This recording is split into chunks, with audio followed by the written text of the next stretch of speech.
The question just now we have completed question number 6. This is the same question. वहां पे हमारे पास एक ही balloon की दो सिचुएशंस थी, यहाँ पे एक की जगह पे दो स्फीयर्स हैं. वहां पे बलून था, यहाँ पे मून है और अर्थ है, लेकिन दो वहां पे भी थे. मतलब वहां पे एक ही बलून की दो अलग अलग टाइमिंग्स थी. एक टाइम पे बलून का रेडियस 7 था और एक टाइम पे बलून का रेडियस 14 था. और आपने कंपेयर किया उनके एरिया को और आपने देखा कि जो रेशो उनके रेडियाई में था उसका स्क्वायर करने से रेशो आया उनके सरफेस एरियाज में.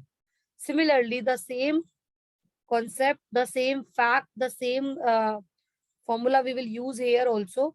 Here we have moon and earth. This is earth and this is moon. ठीक है.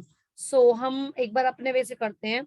जैसे मान लो एक छोटा बच्चा होता है जिसको बिल्कुल भी चीजें भी नहीं पता होती, तो वो क्या करता है कि लेट कर लेता है. मुझे बताओ लेट किसका डायमीटर करूं, ये बताओ किसका लेट करूं. जिसका बोलोगे उसका कर दूंगी. लेट डायमीटर ऑफ, बोलो क्या लिखूं, मून या अर्थ. मैम अर्थ. क्या लेट करूं बोलो, जो आप बोलोगे वही लेट कर दूंगी. मैम ए. ठीक है, ए कर दिया मैंने. डायमीटर अगर ए है तो रेडियस कितना होगा. A/2. अब वो क्या कह रहा है, diameter of moon is approximately 1/4 diameter of earth.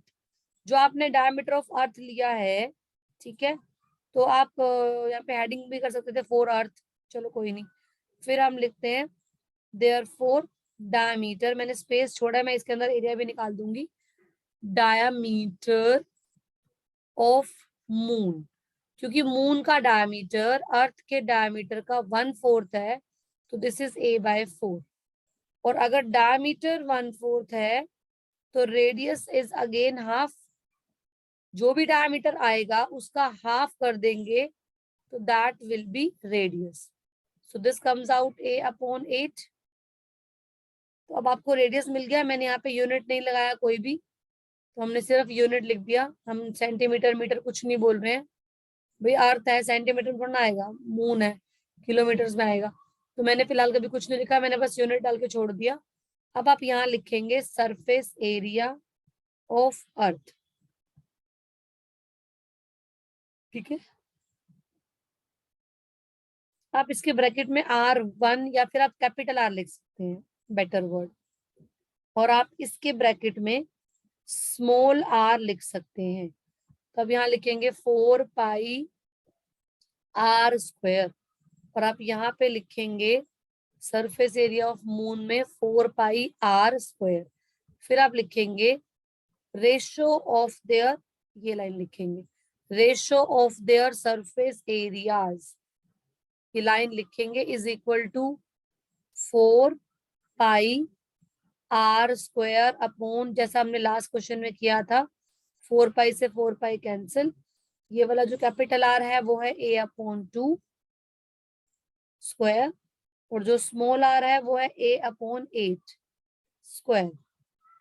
जब आप इनका स्क्वायर ओपन करोगे, यहाँ लिख रही हूँ, ऊपर आ जाएगा A²/4 और नीचे आ जाएगा A²/64. अब हम जब नीचे वाला जो हमारा डिनोमिनेटर होता है, हम जब उसको ऊपर लाते हैं तो रेसिप्रोकल हो जाता है. तो रेसिप्रोकल होने से ये A² कैंसिल हो गया. 64/4, 4 1 जा 4, 4 1 जा 4, 4 6 जा 24, 16/1. यानी कि हमारा रिक्वायर्ड रेशो क्या आ गया, 16:1. क्योंकि अर्थ पहले है तो अर्थ का जो एरिया है वो 16 है और मून का 1 है. क्योंकि हमारा जो रेडियस था वो 4 टाइम्स था. इसका रेडियस जो भी था, अगर सपोज इसका रेडियस 4r है तो इसका रेडियस r है. अगर रेडियस 4 टाइम्स है बेटा तो डायमीटर भी 4 टाइम्स. देखो डायमीटर और रेडियस सेम बिहेव करता है. अगर डायमीटर 4 टाइम्स है तो रेडियस भी 4 टाइम्स है. डायमीटर डबल है तो रेडियस भी डबल है. लेकिन डायमीटर अगर 4 टाइम्स है, यानी कि रेडियस अगर 4 टाइम्स है, तो एरिया जो है वो 4 का स्क्वायर हो जाएगा, यानी कि 16 टाइम्स। आप बड़ी सिंपल लैंग्वेज में एक बात समझो कि if diameter of earth is 4 times the diameter of moon, then radius of earth is also 4 times radius of moon. यहाँ भी लिख लो।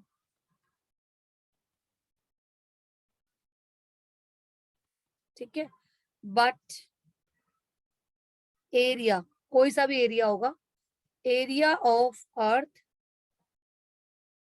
will be 4 square is equal to 16 times area of moon, and volume of earth will be 4 cube is equal to 64 times volume of moon.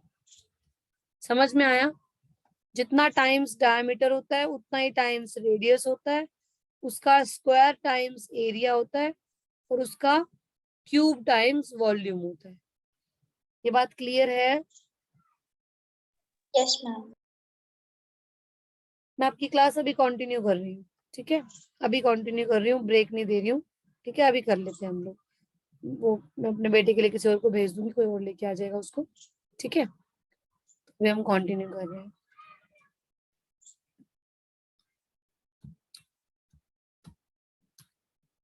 तो आपको मैंने जो बताया था, यहाँ पे इसमें आर लेट किया है, आपने मुझे ए लिखवाया था ना, यहाँ पे सिर्फ आर है, इतना सा चेंज है। तो रेडियाई जो है वो दोनों की आ गई, ये है मून की और ये है अर्थ की, ठीक है? जो मैंने लिखा था वो वाली लैंग्वेज में लिख सकते हो और यहाँ भी लिख सकते हो, उसके बाद वही सेम लैंग्वेज जो मैंने बताया था। देखो ए लो, एक्स लो, आर लो, उससे फर्क नहीं पड़ेगा, ठीक है?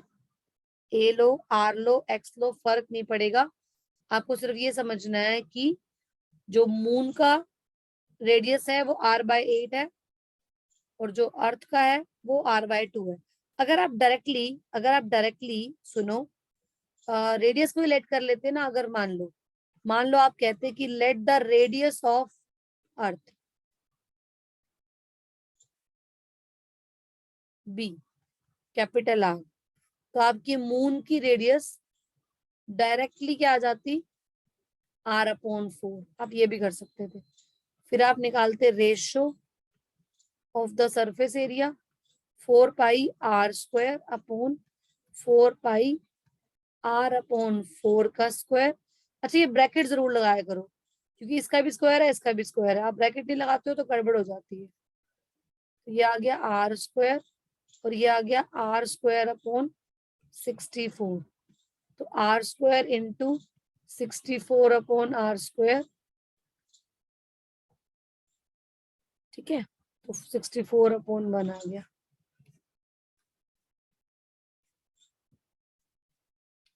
अपॉन 1 का मतलब होता है रेशो 1। पहले मेरे को बताओ समझ में आया कि नहीं आया?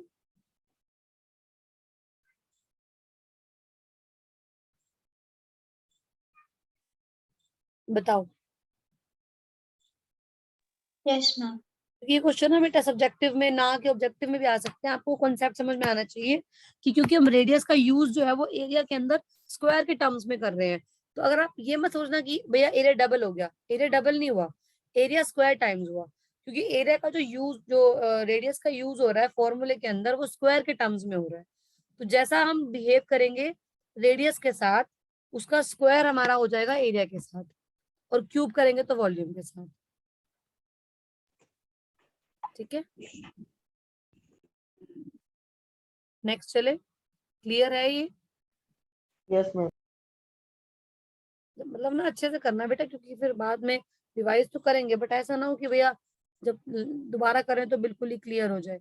और बिलीव मी, ये क्वेश्चन सारे खुद करने वाले हैं। मेरा दूसरा वाला ग्रुप है, वो पहले बच्चे खुद करते हैं, फिर वो डिस्कस करते हैं मेरे साथ। तो ये आप मतलब अभी, क्योंकि याना का एग्जाम था, मैंने इसलिए उसको बोला नहीं कि ट्राई करने के लिए नहीं बोला था। आपने भी स्कूल में पता नहीं क्या स्टार्ट हुआ, मुझे बताया नहीं। तो अब आप ना खुद स्टार्ट करेंगे। ये सेम मेथड है, ऑल्टरनेट में इसने वही सेम चीज करी है। इसमें मून लेट कर लिया। देखो मैंने कहा था ना कि आप मून या अर्थ कोई भी लेट कर सकते हो। मून या अर्थ कोई भी लेट कर सकते हो। ठीक है, बताओ ये वाला अच्छा लगा, वो वाला अच्छा लगा? पढ़ना एक बार।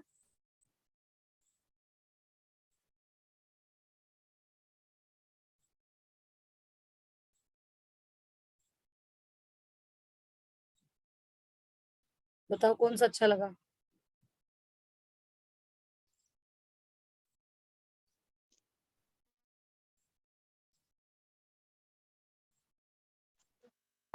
मैम दोनों सेम ही ऑलमोस्ट। बिल्कुल सेम है दोनों, बिल्कुल सही बोला आपने, दोनों सेम है। चलो नेक्स्ट करते हैं। अब यहाँ पर है, hemispherical ball is made of steel 0.25 centimetre thick. अब इसमें क्या कहानी है, यहाँ पे हमारे पास जो बॉल है वो नॉर्मल बॉल नहीं है, मतलब थोड़ा थिक बॉल है। थिक बॉल होने से क्या फर्क पड़ जाता है, थिक होने से उसका इनर रेडियस और आउटर रेडियस अलग हो जाते हैं, वेरी कर जाता है ना। थिक है वो, तो अब वो बाहर से लग रहा है कि बहुत बड़ा होगा, बहुत बड़े साइज में होगा, लेकिन अंदर जब आप देखोगे तो अंदर का जो स्पेस है वो कम होगा। तो ऐसे वाले बॉल्स का जो अंदर का वॉल्यूम है वो कम होता है। अब मैं आपको एक और बात बताती हूँ, हालांकि वो वॉल्यूम के अंदर आएगा, मैं आपको हल्का सा बता देती हूँ। जैसे हमारे पास कोई मोटा सा ग्लास का वो है, कांच का ग्लास है मतलब, ठीक है, एक ग्लास है, पानी वाला, चाय वाला, जूस वाला, और वो काफी मोटे वाले ग्लास से बना हुआ है। ठीक है, इसमें ना दो तरह के वॉल्यूम होते हैं, मैंने बहुत गंदा सा बनाया है। इसमें ना दो तरह के वॉल्यूम होते हैं। एक तो इसके अंदर जो पानी है, ठीक है, आपके सामने कोई ग्लास पड़ा होगा कांच का, या कोई होगा वेसल, आप देखो कंटेनर, तो इसमें दो तरह का वॉल्यूम होता है। एक तो होता है कि इसके अंदर कितना पानी है, या कितना जूस है, या कितना कोई भी ड्रिंक, कॉफी, कुछ भी है, तो वो तो वॉल्यूम हो गया इसके अंदर का।